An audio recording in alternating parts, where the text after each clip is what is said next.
Estimados hermanos y amigos, el tema de hoy es Jesús, ofensa y reconciliación. En un mundo herido por palabras ásperas, corazones rotos y relaciones truncadas, el Evangelio de Jesucristo nos llama a vivir en reconciliación. Las ofensas, inevitables en la convivencia humana, no solo hieren a quienes las reciben, sino que erosionan la comunión entre las personas y con Dios. Jesús, conocedor del corazón humano, enseñó que las ofensas no se limitan a los golpes o a los daños visibles, sino que comienzan en las actitudes del alma y en las palabras cargadas de desprecio. Al mismo tiempo, nos muestra que el camino del perdón y de la restauración es posible, urgente y necesario. La reconciliación no es opcional para el creyente, es mandato de Cristo, reflejo de su gracia y señal de que hemos sido verdaderamente alcanzados por el amor de Dios. Solo desde la cruz podemos ver con claridad cuánto nos ha perdonado el Padre y cuán lejos debemos estar de la indiferencia, del orgullo o de la dureza de corazón. Vivir como discípulos de Jesús es vivir como agentes de reconciliación, llevando paz donde hubo división y gracia donde hubo dolor. Hablemos en primer lugar de las ofensas y sus consecuencias. Las ofensas no solo se cometen mediante acciones físicas. El asesinato es un ejemplo de ofensa objetiva, física, real y fuera de toda duda, contra el prójimo. Mateo 5:21. Oísteis que fue dicho a los antiguos, no matarás, y cualquiera que matare será culpable de juicio. Pero también se ofende y daña de forma moral, social y psicológica a través de los sentimientos negativos que se expresan con las palabras. Mateo 5:22. Pero yo os digo que cualquiera que se enoje contra su hermano será culpable de juicio, y cualquiera que diga necio a su hermano será culpable ante el concilio, y cualquiera que le diga fatuo quedará expuesto al infierno de fuego. Como vemos y acabamos de leer, las ofensas van mucho más allá de las acciones físicas y también tienen que ver con gestos, con actitudes, con pensamientos, con sentimientos negativos y las palabras que expresan todas esas actitudes, sentimientos y pensamientos son un gran instrumento de maldad. Santiago 3, 2 y 5. Todos ofendemos muchas veces. Si alguno no ofende en palabra, este es varón perfecto, capaz también de refrenar todo el cuerpo. Así también la lengua es un miembro pequeño, pero se jacta de grandes cosas.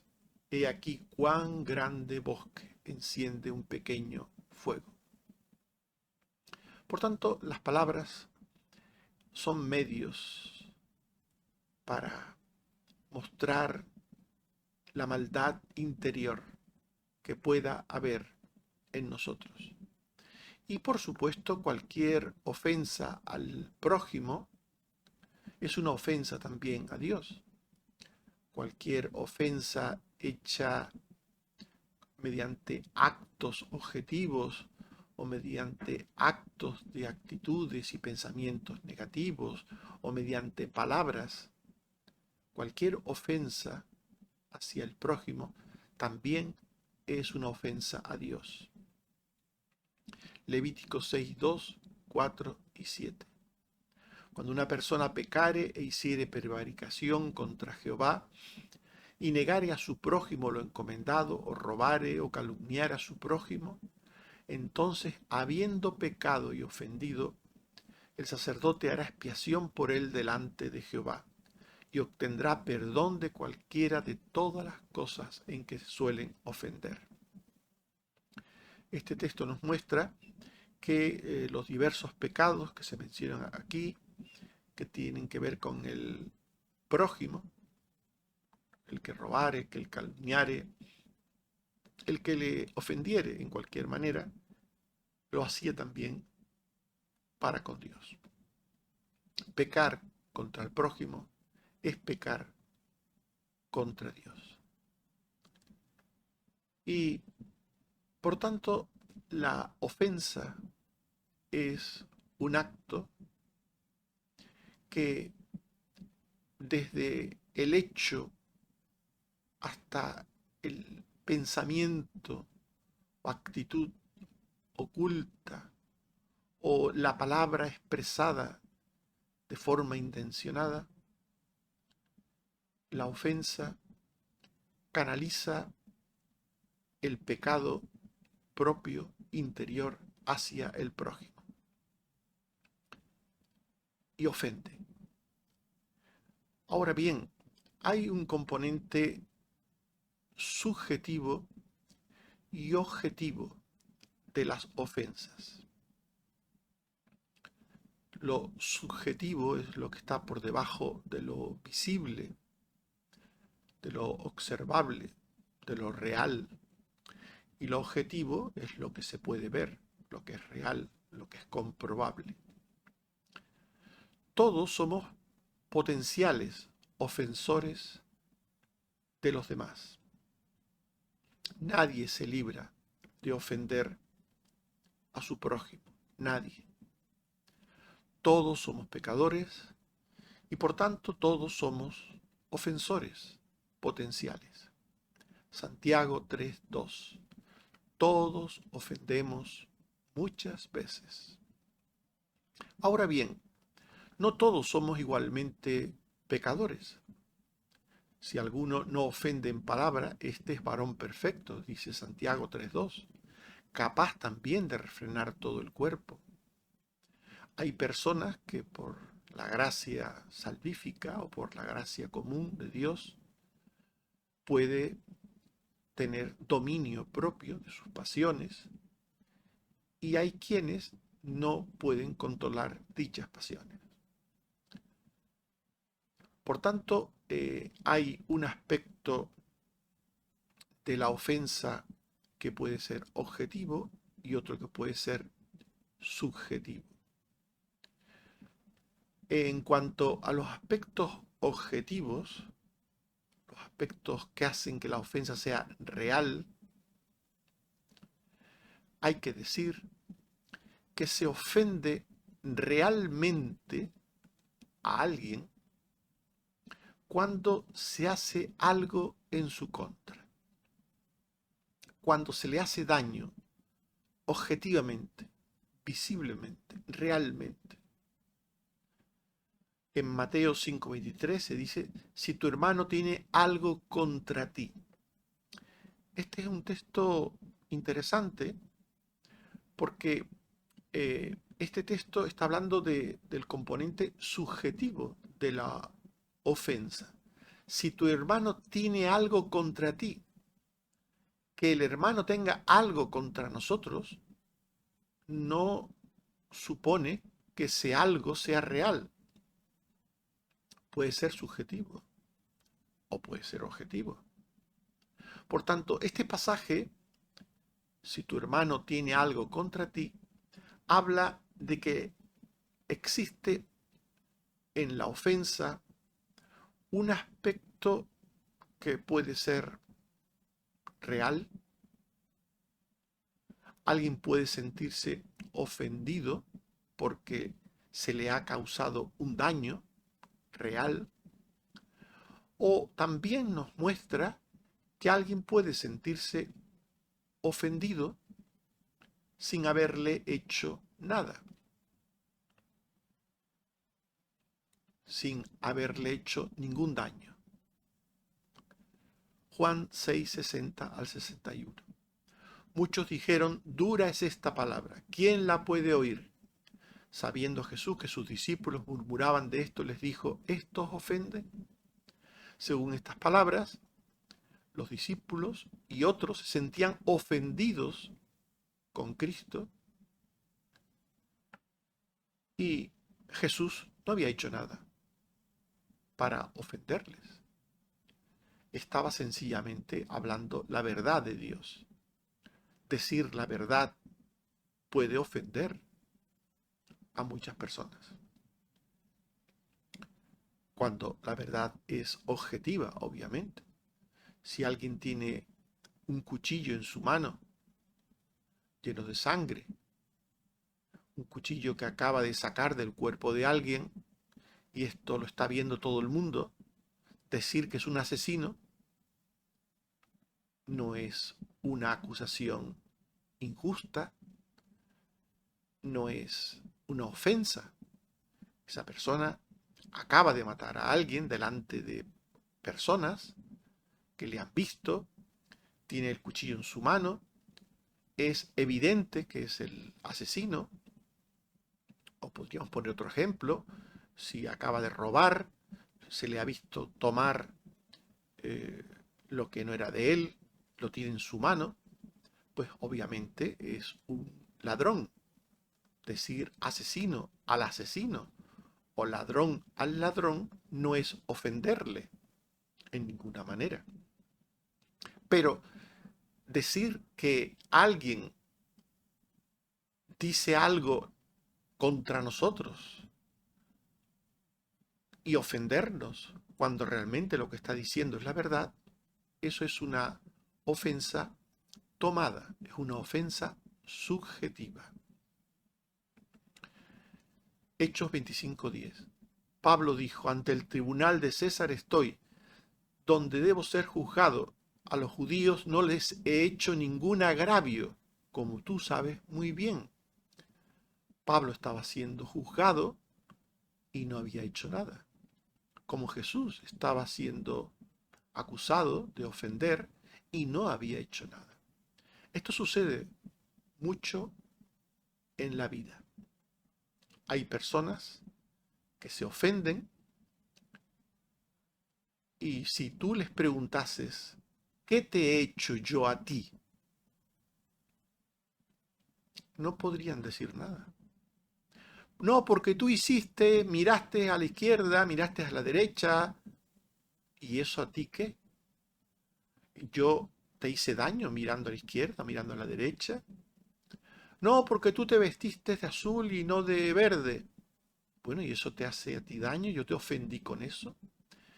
Hay personas que se ofenden por cosas que hacemos que a ellos no les gustan, pero que realmente esas cosas que hacemos no son heridas, no son daños hacia ellos, no son ofensas dadas.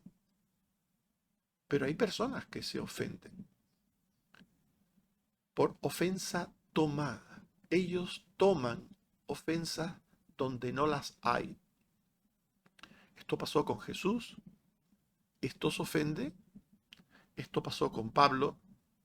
A los judíos no les he hecho ningún agravio, pero estaban ofendidos con Jesús y con Pablo. La causa objetiva de la ofensa puede no existir, pero sí el sentimiento subjetivo de haber recibido una ofensa. Caín estaba ofendido con Abel, pero Abel no le había hecho nada. Los fariseos estaban ofendidos con Jesús y con Pablo, pero ellos no le habían hecho nada. El ofensor también, por otra parte, puede no ser consciente de haber ofendido. Y el ofendido puede no ser consciente de que debe buscar la certeza de la presunta ofensa recibida. En el mundo de las ofensas hay mucha subjetividad y mucha actitud inadecuada. Se ofende realmente cuando se comete y alguien recibe un agravio comparativo. Por ejemplo, cuando se trata al rico de una manera distinta al pobre, como sucedió en la iglesia según Santiago. Se ofende cuando se provoca a otro a pecar, cuando se provoca a ira. Se ofende cuando alguien se siente contrariado. El caso de Labán. Jacob no le había hecho nada, pero Labán estaba ofendido. Se ofende cuando se peca por omisión. ¿En qué hemos pecado?, decían los israelitas a Dios. Por tanto, el asunto de la ofensa es un asunto delicado. Una persona puede sentirse ofendida y no tener motivo para sentirse ofendida. Una persona puede haber ofendido y no tener conciencia de que ha ofendido. La ofensa es algo muy, muy delicado. Pero la ofensa real, que es de la que todo el mundo tendría que hablar cuando decide pensar en este asunto, la ofensa real, objetiva.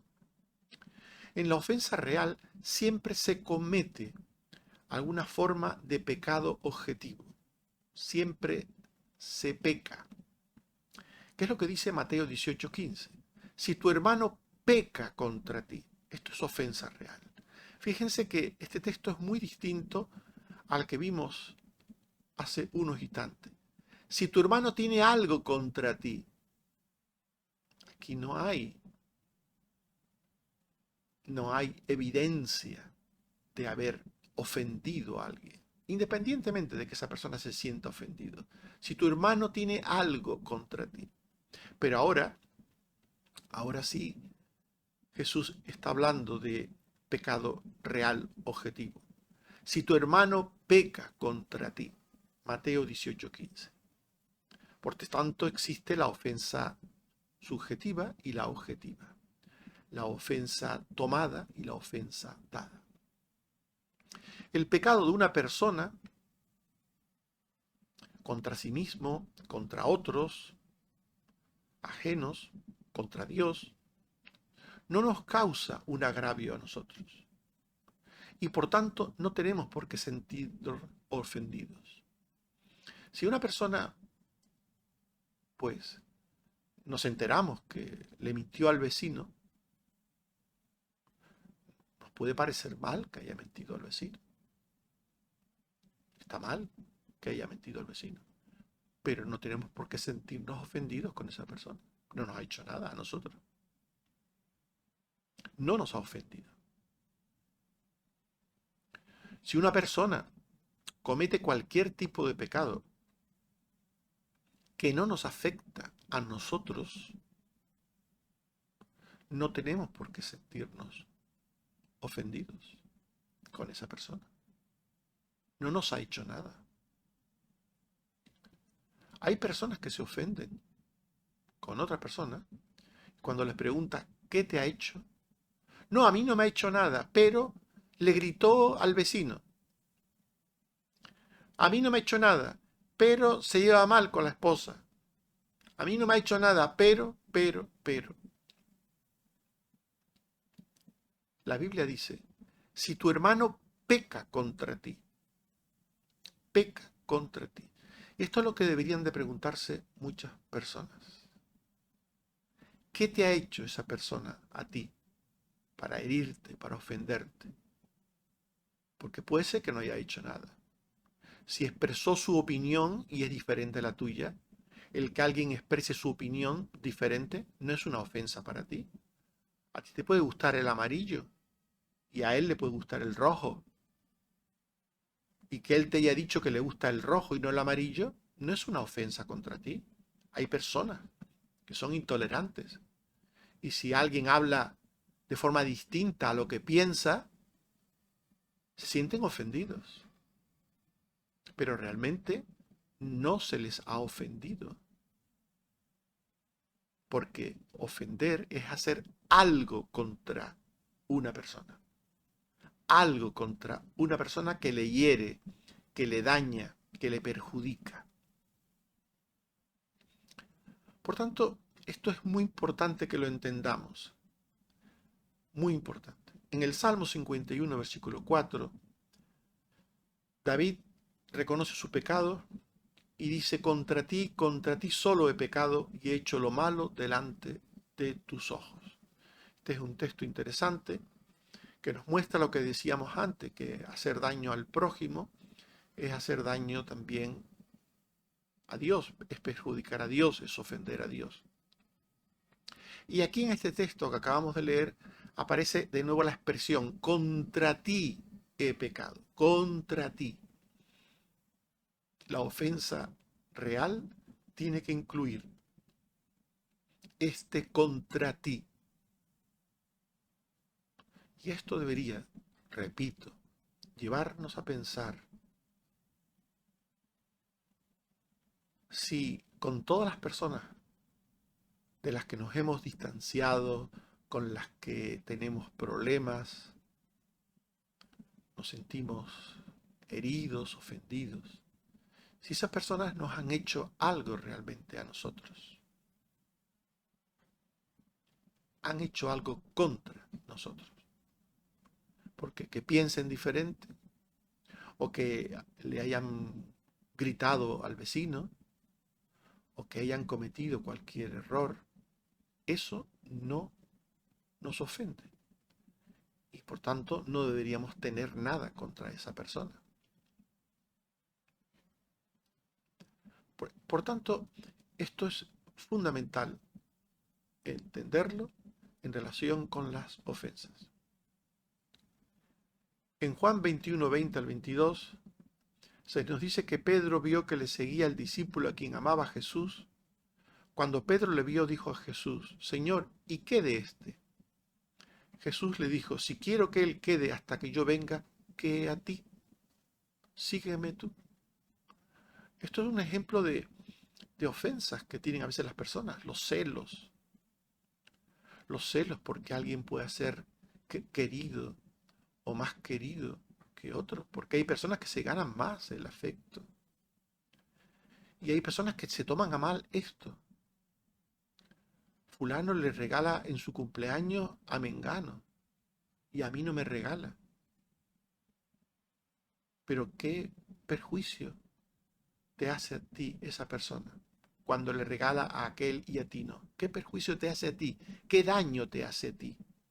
Que él haga el bien con aquella persona, que él quiera a esa persona de una manera especial. ¿Qué daño te hace a ti?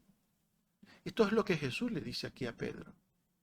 Si yo quiero que él quede, y se refería a Juan, el discípulo amado, ¿qué a ti?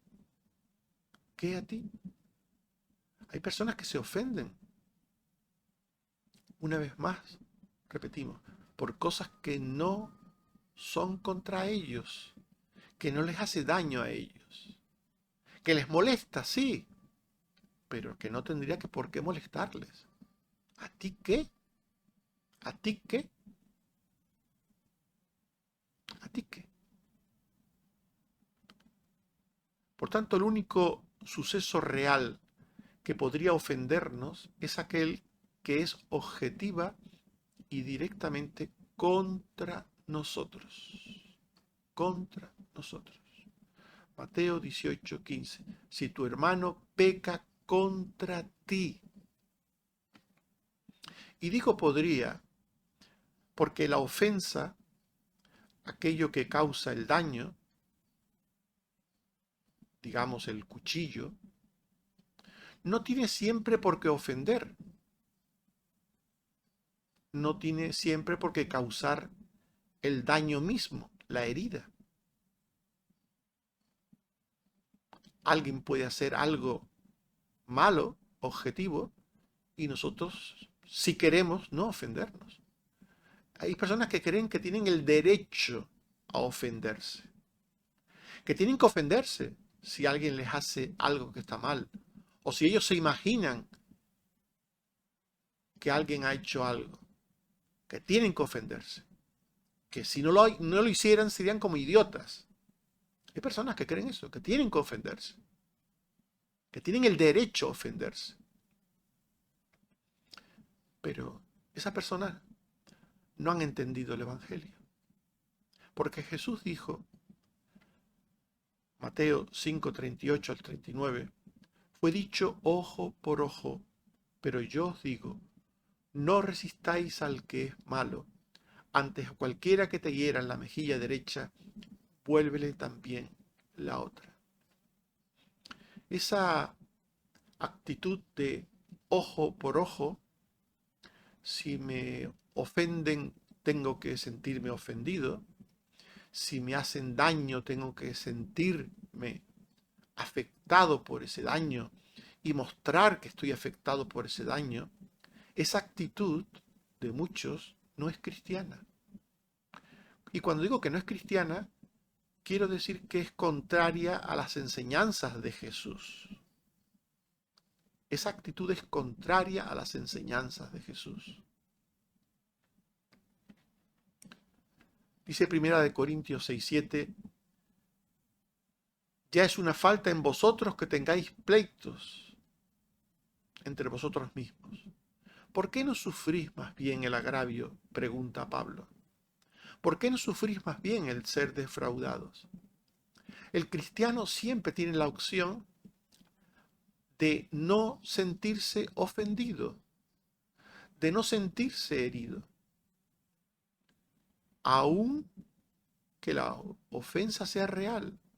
Imagínense si la ofensa ni siquiera existe, si la ofensa es subjetiva.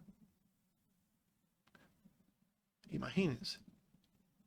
Aunque alguien nos haya hecho daño de verdad, el cristiano tiene la opción que debe escoger, porque el Señor se lo dice, el Señor se lo manda, de no resistir al que es malo, de poner la otra mejilla. Eso dice el Señor. Posiblemente a alguno lo que dice el Señor no le guste, porque prefiera creer y seguir los dictados de su propio corazón. ¿Por qué no sufrís más bien el ser defraudados? Un cristiano no tiene siempre por qué ofenderse. No tiene. Aunque la ofensa sea real, puede optar por poner la otra mejilla, que no es más que hacerse el sueco. Actuar como si no hubiera pasado nada. Tener una conducta como la que dice Pablo en Colosenses 3:13, soportándoos unos a otros, soportando. ¿Cuánto falta esto? ¿Cuánto falta de esto entre los cristianos? El soportarse los unos a los otros. ¿Cuántos que se llaman cristianos a la primera cosa, real o imaginada, se enfadan y adoptan actitudes de enemistad y de comportamiento que va en contra de la paz, que rompe la comunión, porque creen que tienen el derecho a ofenderse, que tienen que ofenderse, que tienen que responder ojo por ojo y diente por diente? Las ofensas enfrentan a las personas, Y lo peor es que las alejan de Dios. Las alejan de Dios. Las ofensas enemistan a las personas, sean reales, objetivas o irreales y subjetivas. Sean como sean, las ofensas enemistan, enfrentan a las personas. Mateo 5:23, si tu hermano tiene algo contra ti. Mateo 18:15, si tu hermano peca contra ti. Esto que hemos leído antes y volvemos a leer ahora, esto para algunos es como una especie de situación insuperable. Me ha hecho algo, me ha hecho algo, me ha ofendido. Aunque no sea real, cuando una persona se considera ofendida, se le enciende una especie de fuego en su interior que arde, que lo consume. Y esa persona siente el deseo de hacer algo contra aquel que cree que le ha hecho daño. Las ofensas reales o irreales generan malos sentimientos que deterioran las relaciones humanas. Los pastores de Abraham y de Lot se enfrentaron y tuvieron que separarse. Esaú se enfrentó con su hermano Jacob y tuvieron que separarse.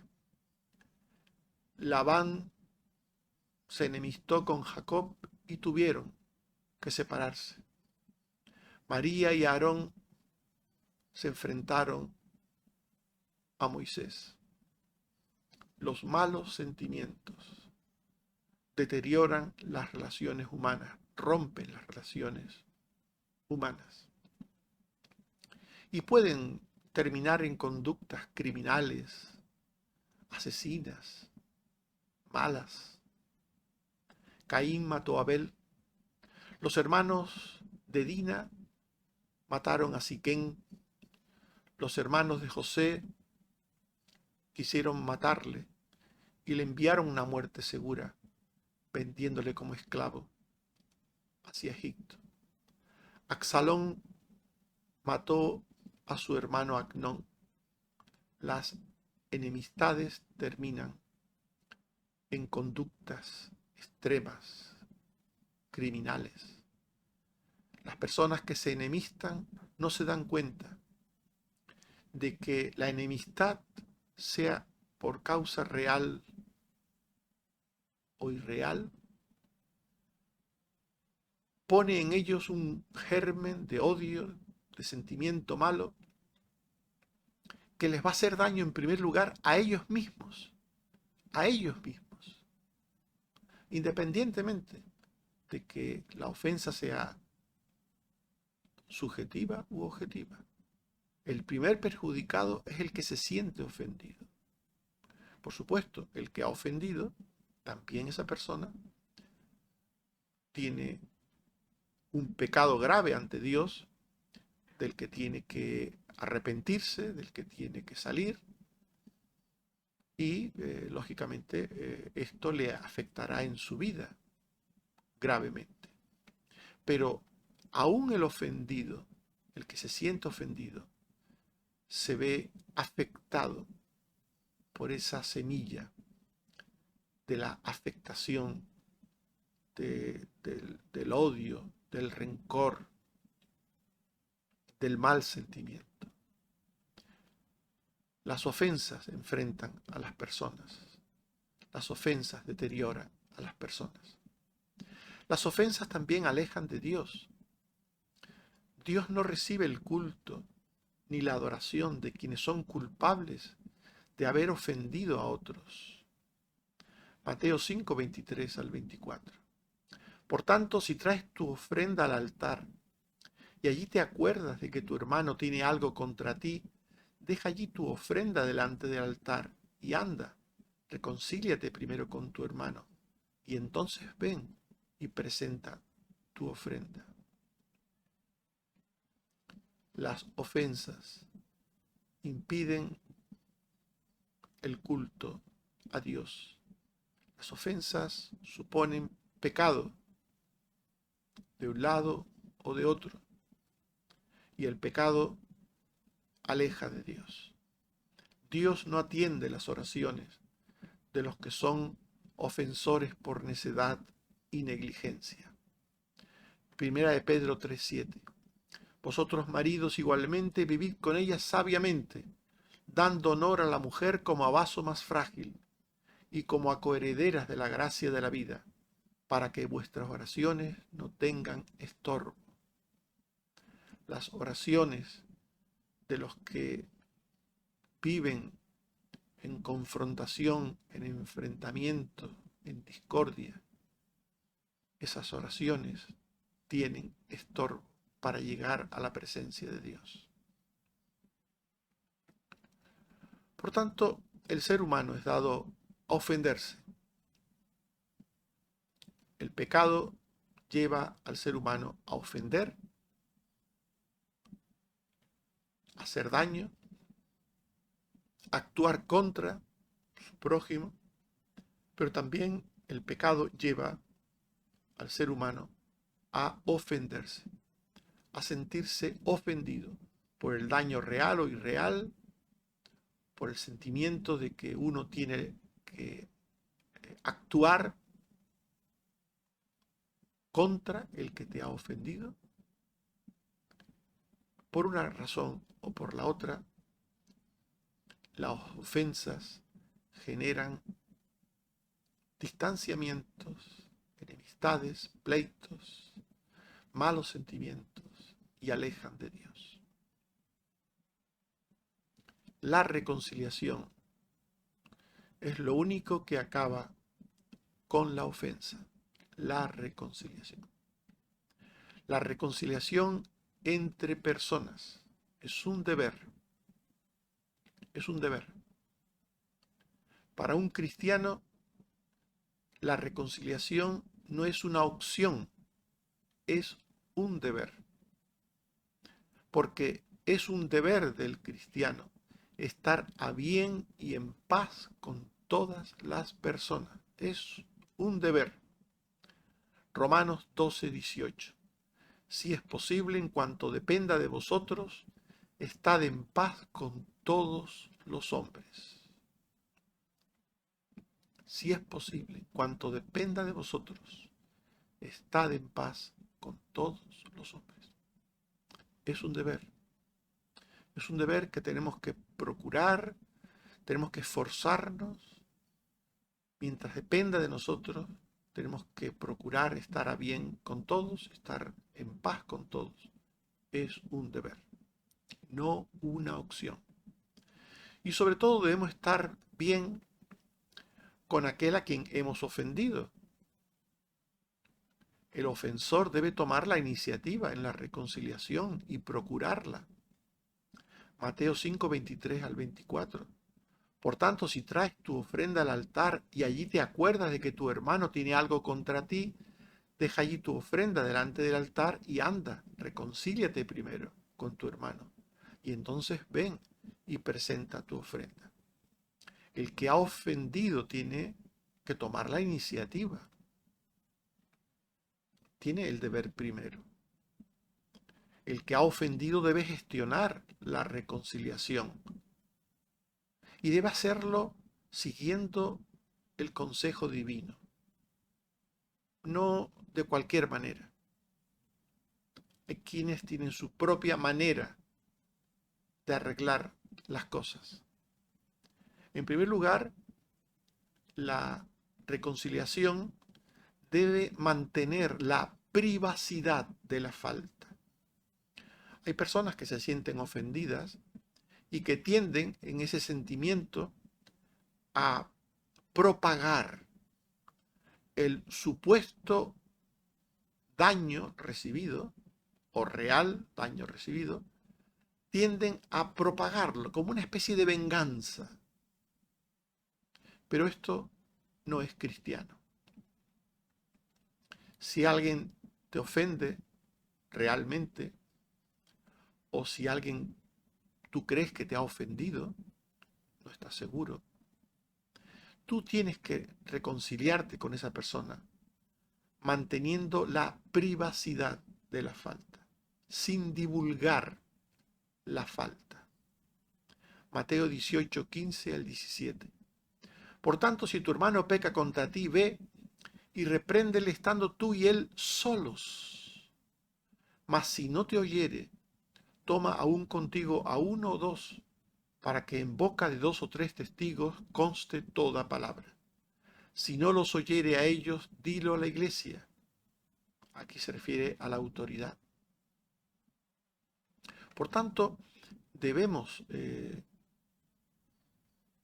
empezar gestionando la reconciliación con discreción absoluta. Porque el propósito de la reconciliación siempre es pedagógico y misericordioso. Siempre. Dado que el propósito final es hacer todo lo posible por ganar al hermano. Si lo hemos desprestigiado, si nos hemos pasado tiempo y tiempo hablando mal de él, me hizo tal o cual cosa, me hizo tal o cual cosa, y hablando mal de esa persona, es muy difícil que nos reconciliemos con esa persona.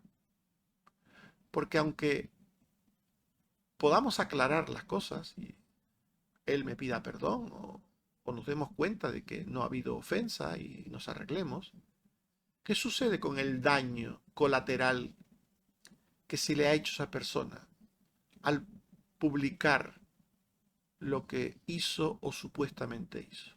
¿Qué pasa con eso? ¿Cómo se arregla eso? ¿Cómo se arregla que una persona haya sido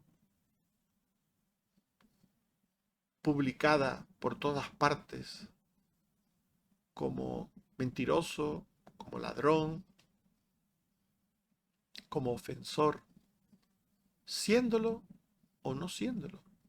¿Cómo se arregla eso? Por eso el propósito de la reconciliación es ganar al hermano. Y para ganarle es necesario que se gestione la reconciliación en una actitud de discreción absoluta. Mateo 18, 15 y 17. Ve y repréndele. Si te oyere, has ganado a tu hermano. Este es el gran propósito de la reconciliación, ganar al hermano. Que cualquier cosa que haya podido pasar o no pasar, quede entre nosotros, entre tú y él, entre tú y yo. Que nadie más tenga que saber nada de eso. Solo tú y yo. Y el Señor, por supuesto. Si no los oyere a ellos, dilo a la iglesia. Y si no oyere a la iglesia, tenle por gentil y publicano. Solo si esa persona no nos quiere oír, debemos acudir a mediadores. Porque algunos leen este texto e interpretan que hay un momento en el que está justificado el chismorreo, el hablar mal del prójimo. Y el texto no está hablando de esto. Se está hablando de buscar mediadores, empezando de menos a más. Si no te oyere, entonces busca a uno o dos que te acompañen y te ayuden a mediar.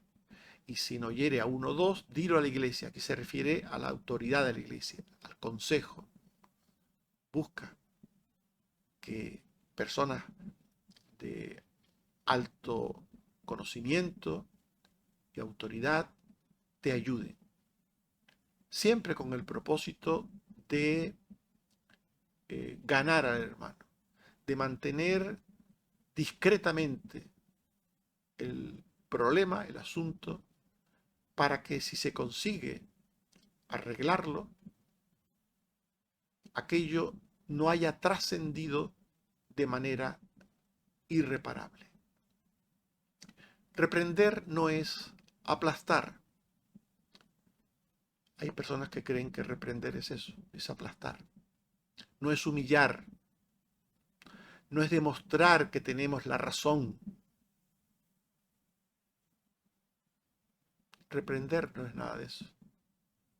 Es buscar y hacer la paz con el hermano que nos ha ofendido o que creemos que nos ha ofendido. Es ganar al hermano. Por tanto, debemos reconciliarnos.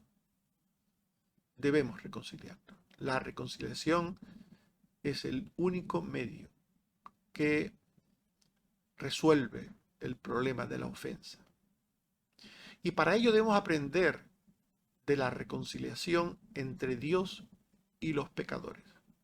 Porque Dios nos dice frecuentemente que cuando nos arreglemos con nuestros ofensores, que cuando nos arreglemos con nuestro prójimo, nuestros problemas, lo hagamos como Dios hizo con nosotros.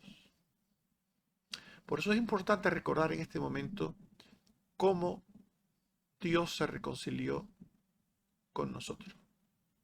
En primer lugar, Dios se reconcilió con nosotros de gracia, de gracia. Es decir, lo hizo porque quiso. No lo hizo porque teníamos méritos, porque merecíamos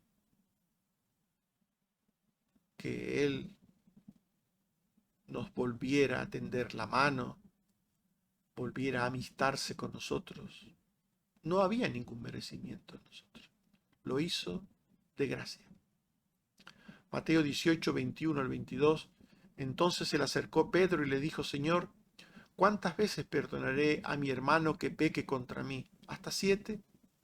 Jesús le dijo: No te digo hasta 7, sino aún hasta 70 veces 7. Solamente quien entiende la reconciliación como un acto de gracia puede entender este texto.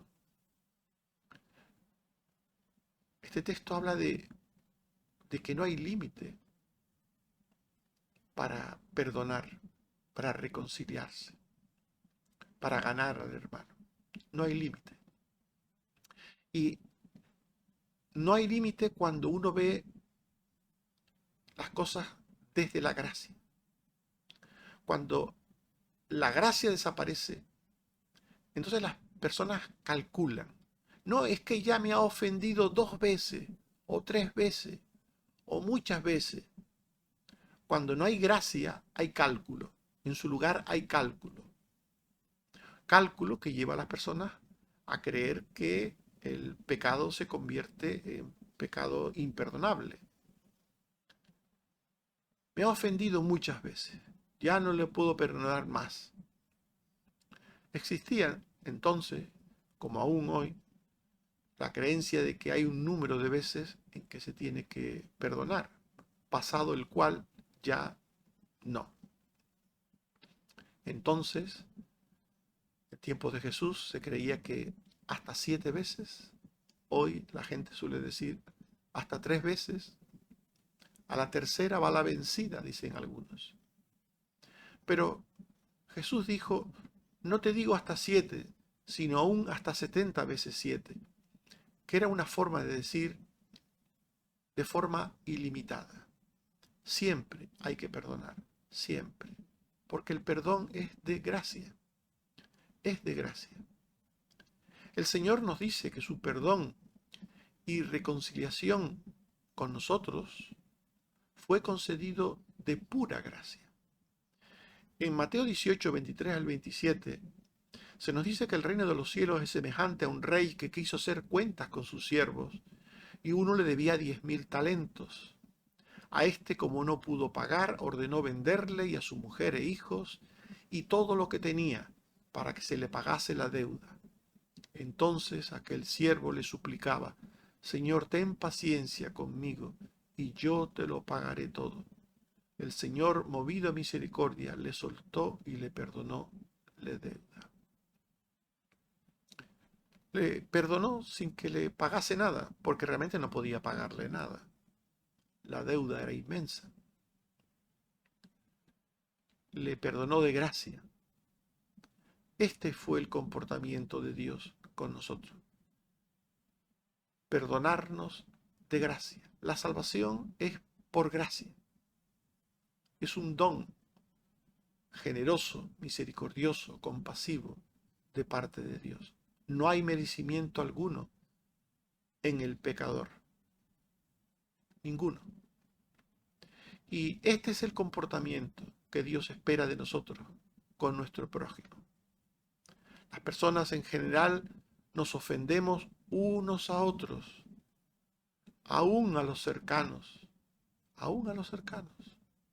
y debemos reconciliarnos. Mateo 18, 28. Y aquel siervo halló a uno de sus consiervos que le debía 100 denarios. Halló a un cercano, a un prójimo, con el que tenía un conflicto, un problema, había una deuda. En Colosenses 3:13 se dice, perdonándoos unos a otros, si alguno tuviere queja contra otro, de la manera que Cristo os perdonó, así también hacedlo vosotros. La tendencia humana es a ser justicieros,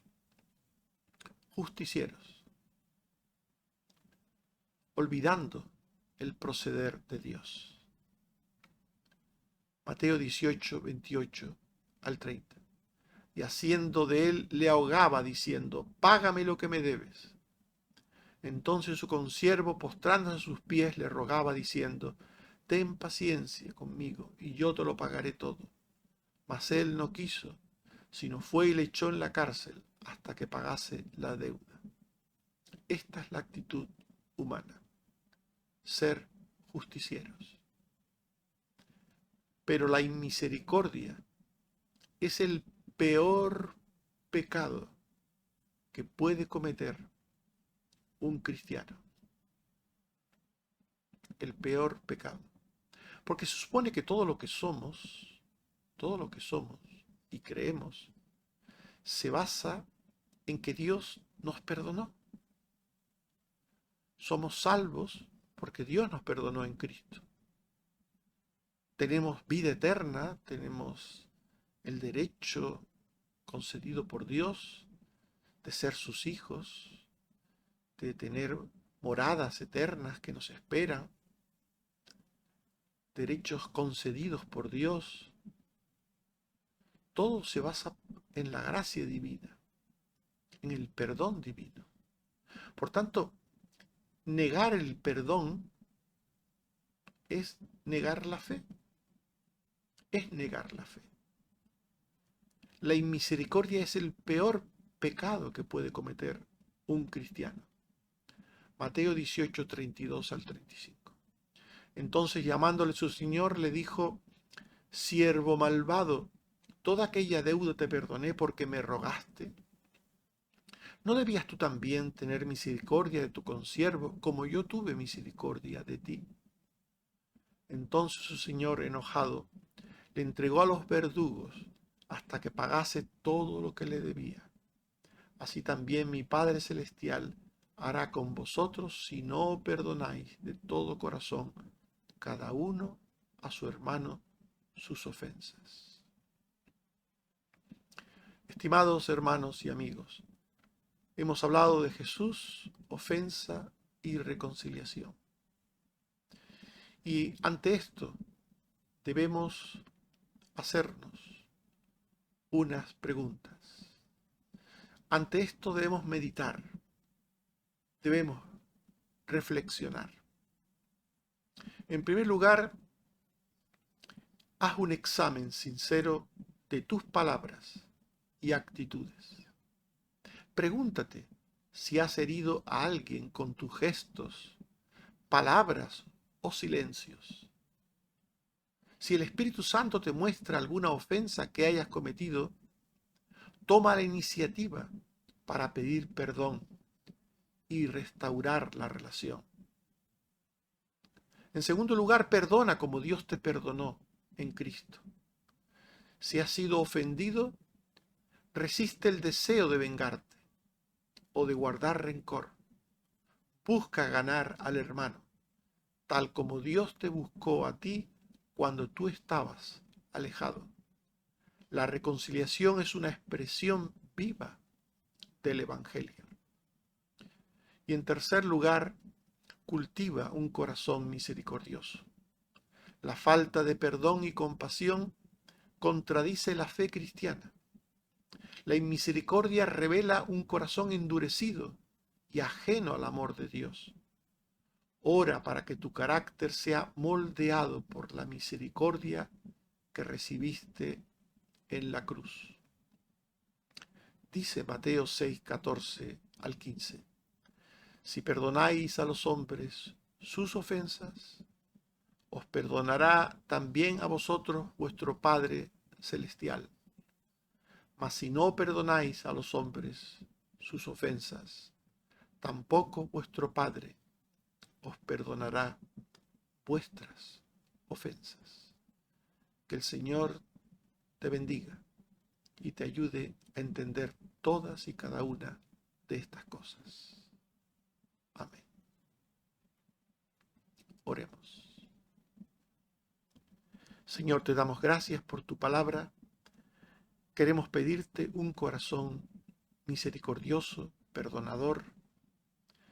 Ayúdanos, Señor, a no llevarnos por los instintos pecaminosos de la carne, sino a entender que la ofensa puede ser imaginada y que no existe motivo para sentirnos ofendidos, o que, siendo real, podemos no ofendernos, poner la otra mejilla, o que debemos, Señor, reconciliarnos y buscar ganar al hermano. Ayúdanos, Señor, a entender todo esto, para la gloria de tu nombre y para que tu reino sea visto, percibido por el mundo como algo bueno, como algo agradable, que nos vean como pacificadores, como hacedores de la paz, como perdonadores, como misericordiosos. Ayúdanos, Señor. Gracias también, Señor, porque estamos en tus manos, todos, porque sigues cuidando a los enfermos, sigues cuidando a Toño, a Bárbara, a Osman, a Lidia, a todos los que han sido operados o están recibiendo tratamientos. Te pido por Susana, te pido, Señor, por Cristina, por Carmen Rosa, por Carmen Teresa, por todos los que tienen alguna enfermedad. Ten misericordia de esas personas.